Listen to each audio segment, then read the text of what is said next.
The Trump administration is building an army of immigration enforcers, masked men mainly, fanning out across the country for mass deportations. Democrats in Denver and at the Colorado State Capitol are talking about rules to ban most masked law enforcement. Our Angeline McCall looks at the difficulty they'll have in enforcing that. It's usually a space to talk about city matters. Before we begin, I did want to set the tone for the conversation. The conversation Monday in Denver City Council Committee stretches beyond that to something happening on the federal level. Across this country, we are seeing enforcement practices that go far beyond targeting dangerous actors. Councilmember Flora Vidres and Chantel Lewis have introduced a proposal that would ban all law enforcement from wearing masks in the city and county of Denver. While masking is framed by the Trump administration as a safety measure, in practice it functions as an intimidation tactic. And just a few blocks away, at the state capitol, there are similar questions about what to do about masked officers. We're going to try to do every single thing we can think of. Democratic State Representative Meg Froelich plans to bring forward a state bill about the same concern. And they're masked and perhaps not even identified anywhere. But as a state representative, the question is, how much authority does the state really have? The short answer is, unfortunately, we can't say no masks in Colorado because what we've learned from California and from other states that have tried it. So we're threading this needle and certainly saying that local law enforcement, which is who we do have purview over, needs to comply with current Colorado law. What they can do is clarify the law for officers who partner with federal agencies or do operations. And I certainly think in Colorado there are ways in which we can protect our citizens. A conversation that intersects local politics. This has been, I think, a national conversation with national ones. So I appreciate you trying to figure out a way that we can get, I think, in between what we're seeing and the problems that it's creating. California has already passed a state law that restricts federal agents from wearing masks. The Trump administration sued using the supremacy clause that a law like this interferes with federal operation, and that is still going through the court system, Kyle. So they put this on the books. Federal agents come to town. They're all masked up. We're seeing the kind of thing that we're seeing in Minneapolis right now where they're pulling people out of cars and intersections and things like that. What exactly would the city of Denver do to step in to enforce this? Yeah, I think that was really the biggest question and the most concern from council members in support of something like this was really, how do we actually enforce it on the ground? Would this look like DPD officers, for instance, arresting or citing federal officers or agents? Of course, that also leads us to another question of, does that mean that, local law enforcement would be interfering with federal operations? I think there's a lot there that they're trying to figure out as they try to implement something like this. Yeah, tricky business. All right, Angeline McCall, thank you. What a difference an election makes in Aurora. The loudest voice on last year's Republican majority city council convinced President Trump to come to Aurora and declare it conquered by a migrant gang. Voters then swept out every conservative up for election on city council. Now the new Democrat majority council votes tonight on a resolution opposing, quote, lawlessness and overreach by ICE agents.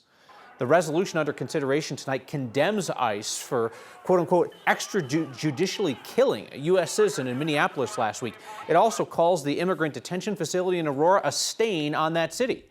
One of the conservatives voted out of office worked for that ICE detention center. If this resolution passes, City Council is supposed to work with other city officials to limit cooperation with immigration agents. This is a total 180 from the former conservative council, which passed resolutions declaring that Aurora was not a sanctuary city and ending financial support for migrants. Aurora Police Chief Todd Chamberlain has criticized this resolution, said today he thinks it'll come at a cost, his words. And he said that federal partnerships keep their city safe. Chief Chamberlain reiterated that Aurora police do not enforce federal immigration law, but will continue to work with the feds on criminal issues. Tina Peters could be out of prison in early 2028 with or without clemency from Governor Polis. He's long said he'd consider her case like any other. With or without a military raid on the prison in Pueblo to free Tina Peters. That was an idea that was actually endorsed by her attorney.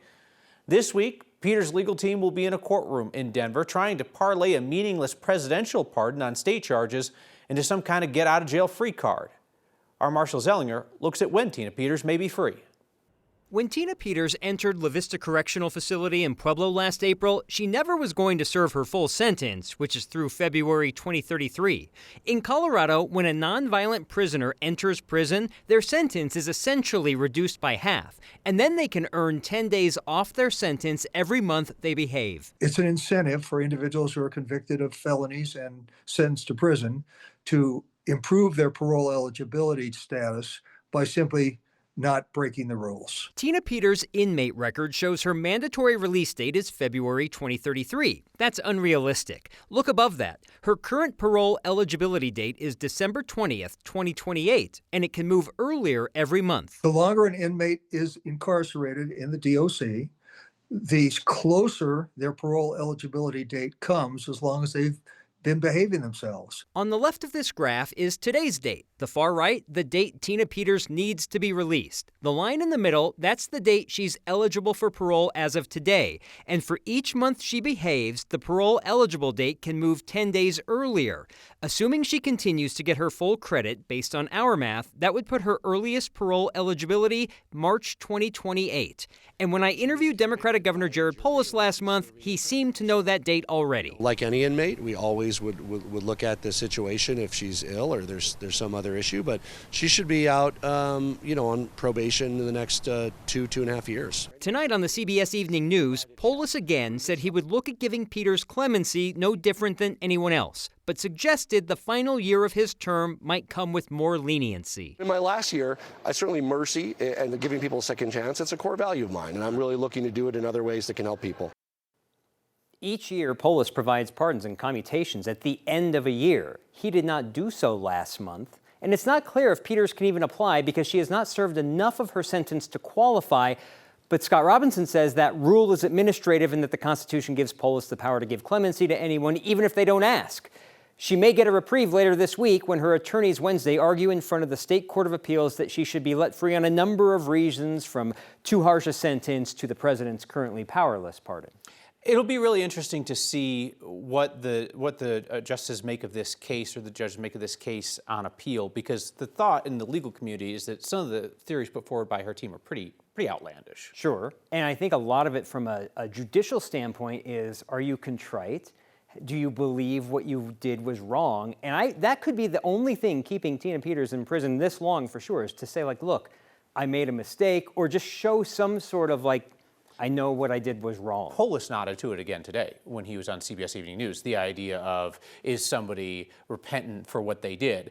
And you and I both watched that sentencing, where we were both shocked by her 9-year sentence, but for 45 minutes, she berated the judge, and then the judge let her have it right back. It seemed that Polis tonight weighed all the other things that might get her out for her age and all this, that it was nonviolent, but on the other side, was she contrite at all? And every step of the way, she is not. It's fascinating, because if that's the thing that's keeping her in prison, the fact that she won't say, I committed a crime and I'm sorry, that's wild. All right, Marshall Zellinger, thank you. This weekend, the two prominent Democrats running to be Colorado's next governor faced off in their first public forum. Senator Michael Bennet and Attorney General Phil Weiser disagreed over the best way to oppose President Trump's consolidation of power. Each guy thinks the other guy is doing it the wrong way. At this weekend's forum hosted by the Colorado Young Democrats, Weiser and Bennet found tons of common ground on state issues, as you would expect, like addressing the state's affordability crisis, repealing the Taxpayer Bill of Rights caps on tax revenue, not voting on tax increases, just the tax revenue part. They were also repeatedly asked how they plan to shield Colorado from Trump administration's policies, as the president intensifies his promised retaliation against the state. Weiser criticized Bennet for voting to support several of Trump's cabinet nominees who have since taken actions to punish Colorado. In an interview here on Next last month, Bennet said he regretted some of those votes, but that he stood by his vote for Agriculture Secretary Brooke Rollins. He says Rollins kept a promise to meet regularly with his team during the fire season. Senator Bennet voted for that Agriculture Secretary, Brooke Rollins. And subsequent to that time, Brooke Rollins cut SNAP benefits during the pandemic so people would starve as part of some political campaign. I had to go to court to make sure people wouldn't go hungry. I don't believe when you're up against a lawless bully, you try to make nice. You stand for what you believe in and you fight for it. Bennett says he stands by his record. He says that he's done more to oppose the Trump administration than Weiser has, whose office has filed or joined 50 lawsuits against the administration's policies and withholding of federal funds. There is not a politician in the U.S. Senate that has stood up more than I have to Donald Trump. I have fought the appropriations bill that is defunded NCAR by holding up single-handedly the appropriations in the United States Senate. I stopped the other day 90 nominees that came to the floor of the Senate. There is a difference between signing on to other people's lawsuits and then walking around suburban Colorado saying, I have fighting Trump with my 50 lawsuits. Spicy. A Democratic primary for governor, June 30th, is likely going to be the whole ball game, let's be honest, right? Dems won the last governor's race in Colorado by nearly 20 points. Colorado has elected all of one Republican governor in the last 50 years. That's not dissuading Republicans from getting into the race. There are more than 20 candidates in that gubernatorial primary. Denver's firefighters did some exceptional work on this month's 5-alarm fire off of Leetsdale, and Colorado's firefighters do exceptional work every day of the year in communities large and small to protect lives and property. Your latest Word of Thanks microgiving campaign showed your appreciation for the state's firefighters, raising more than $40,000. Half is going to go to the Denver Fire Department Foundation to buy upgraded thermal imaging cameras. Half will go to the Colorado Professional Firefighters Foundation. They support firefighters and their families in times of tragedy, like a line-of-duty death or injury or service-connected illness like cancer. You have raised more than $17 million for nonprofits across the state since 2020. We are approaching our 300th consecutive weekly campaign. So good time to remind you that a lot of those campaigns start with your great suggestions. So tell me about the nonprofits in Colorado that have earned your donations or your volunteer time. We might be able to bring them to a wider audience. Email ideas to next@9news.com or text next 303-871-1491. Greg Lopez lost 2 Republican primaries for governor, so now he's trying again as an unaffiliated candidate. I asked him if Dems will try to help him, like last time, to hurt the other Republican. They described you as too conservative for Colorado. That's like putting a sign on a bake shop saying these cookies are too tasty. And community members are keeping the legacy of Dr. Martin Luther King Jr. alive in Aurora. That's next.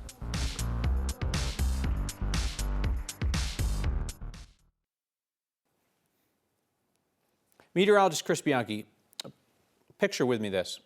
We're standing next to each other next Saturday, cold beverage in hand, cheering on the Denver Broncos. What's the weather going to be like? That's a good question, Kyle. Most likely, we're going to be talking about mild temperatures, not too cold, but there's a real chance that we could be talking about some real kind of an Arctic bite to that air mass for us on Saturday. Here's the reason why. First of all, here's the current forecast, mid-40s for us if this is a 2:30 game.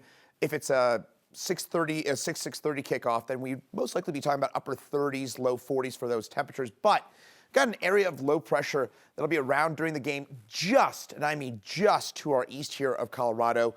The question is how close that area of low pressure gets to us. The closer it is, the colder it will be for us. Right now, a bit of a warmer lean as it looks like we'll be more under the influence of that ridge of high pressure. But again, we got some real Arctic air off to our north and east. So point being here, folks, if you're going to that game, Kyle, you got that beverage in mind and you're listening, make sure you have that jacket ready to roll. And Kyle, you got a sweet Broncos jacket. Meantime, 50s, 60s next couple of days. Then we drop into the 40s and 50s. Again, a very conditional forecast on Friday and Saturday in particular, but then we're back into the 50s for next week. No meaningful rain or snow chances over the next week. The jacket is orange satin for the record. The saying goes, if you fail, try again. Greg Lopez is going to do one better. He's going to try again. His third run for governor, first 2 as a Republican, launched a third with the GOP, then recently switched to unaffiliated. Democrats meddled in his last Republican primary for governor in 2022. They spent millions to promote him to conservative voters. He still lost the primary. Democrats tried to help you win your last Republican primary for governor because they thought that you would be easier to beat in the general election. Do you think that they're going to help? Do you think that they're going to help your unaffiliated? Actually, it's funny that you say that because I ran into Governor Polis after the primary, right? And he looked at me and he said, "Greg, what is wrong with your party?" I said, "Governor, what are you talking about?" He goes, "You The weakest candidate? You and I both know you're the strongest candidate. I am so glad you're not going to the general. They focus on taking out the strongest Republican candidate in the primary. Precisely. So they don't have to deal with them in the general. And with respect, they thought that it was your opponent. That's why they spent money to help you. They were trying to help you win because they thought you were the weaker candidate. I think They described you as too conservative for Colorado, right? That was intended to help you win a GOP primary. That's like putting a sign on a bake shop saying these cookies are too tasty, right? Disagree with They you. were trying to get people to come to you. No, I disagree with you. You can see my full unedited 30-minute conversation with Greg Lopez on 9news.com and the next YouTube channel. It is deliciously feisty fun. We talk everything from his recent party switch to his views on President Trump to the issue of Tina Peters, where Lopez dodges like a championship boxer. Not enough to remember Dr. Martin Luther King Jr. They kick off a week of remembrance next.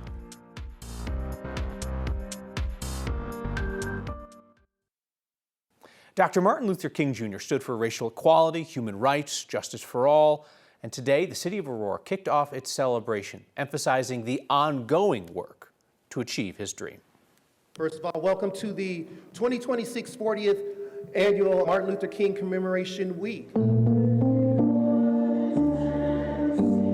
It is extremely important that individuals understand the legacy of Dr. Martin Luther King so that it must keep going. My name is Gerald Brewer. I am with the City of Aurora REACT Committee and the City of Aurora MLK Commission. Whereas Dr. Martin Luther King Jr., having been a prophetic voice that reached out over the chasms of hostility. What we're doing here in the City of Aurora is we're continuing that legacy so that people can remember the hard work that Dr. Martin Luther King went through in order to progress equality for all. I have a dream. His mission fits in very well with the city. We really look forward with his work on unifying different nationalities and individuals. The theme for this year's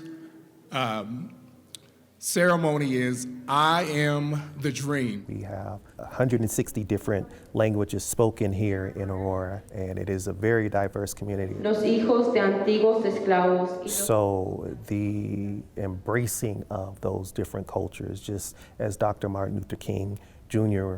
Has said, is extremely important. So what does it mean to be the dream? That my four little children will one day live in a nation where they will not be judged by the color of their skin, but by the content of their character. I have a dream today. We are the dream. And if we are the dream, then we must continue the legacy of Dr. Martin Luther King Jr. Free at last, free at last. Thank God Almighty, we are free at last.